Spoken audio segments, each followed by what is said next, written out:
It began with a yes. I glanced down at the stretch marks as they snake their way around my breasts, a yes. Normally when a woman tells a story, there's a no. Correct me if I'm wrong, but I think 1 Timothy tells us so. It tells us to be silent, and that we're not allowed to teach. But let me preach a little to the choir, inspire my sisters out this mire, and set our fire blazing with the truths that we will tell of when a woman said her yes. They dressed me up in blue, when my favourite colour was black. Eternal blackened skies, the night I felt between my thighs and knew that you were now inside me in my tabernacled womb. As I rubbed the bottom of my back, the pressure from your elbows slowed my walking to a stop. I dropped down to my knees and tried to pray. Praying isn't easy when a baby's on your bladder and you're fatter than the donkey which has now begun to bray. Is that the sound I'll make? When you nestle down head first and make your way into this world, a donkey's bray? Or the neighing of a horse, a cattle lowing in a stable as it labels out her sloppy, messy calf onto the hay? Oh, great. I bet they'll paint me as a saint. Not a singular complaint as my vagina's torn in half to get you here, my darling baby dear. The angel said, don't fear, Mary. Do not be afraid. But wait a minute, Mr. Angel, as you mansplain to my face. There is a trace of the ridiculous in those 4 words you say.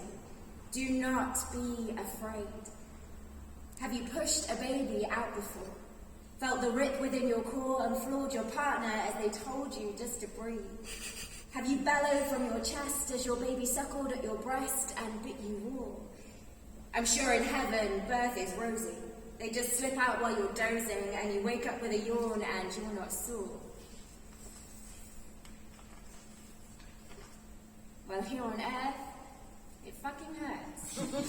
And fluid squirts from every orifice and the horror of it makes a gory film look like a ball. So I implore you not to simply tell me, do not be afraid, until you've tried it for yourself and felt the sureness in your voice be trampled by your deafening wall. That's right. We're hardcore, tough nuts, Amazonian warriors, queens, witches, wise women, heathens. The names of which you give us, they don't even scratch the surface of who we are.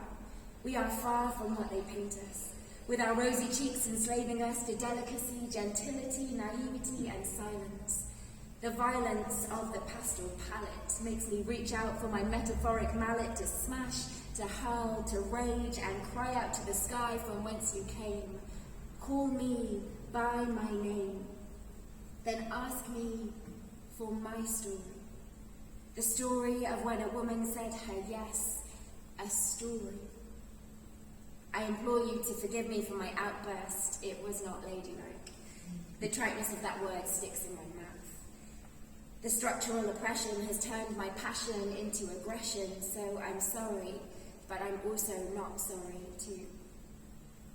I was afraid, but God can handle all my fear. A mere droplet in this tale full of tears that aren't all mine. I was afraid, but I treasured all those words inside the pocket of my heart that's just for you. And I said,